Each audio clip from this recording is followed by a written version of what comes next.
ஈரோடு நாடாளுமன்ற தொகுதி திமுக வேட்பாளர் பிரகாஷ் தீவிர வாக்கு சேகரிப்பில் ஈடுபட்டார்.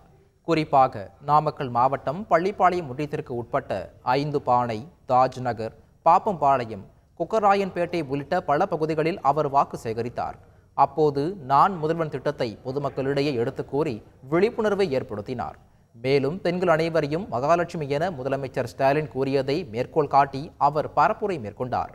பிரச்சாரத்தின் போது திமுக தொண்டர்கள் மற்றும் பொதுமக்கள் உடன் இருந்தனர். யாரும் மகாலட்சுமி இருக்காங்கன்னு சொன்னாங்க. யாரு?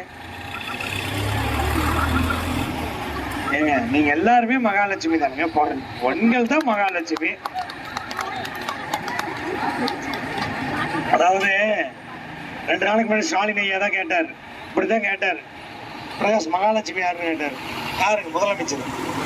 ஒரே சந்தேகம் போச்சு, எங்க வீட்டுல யாருமே மகாலட்சுமி பேர்லயே இல்லையேன்னு அவர் சொன்னாரு. பெண்கள் தான் மகாலட்சுமி.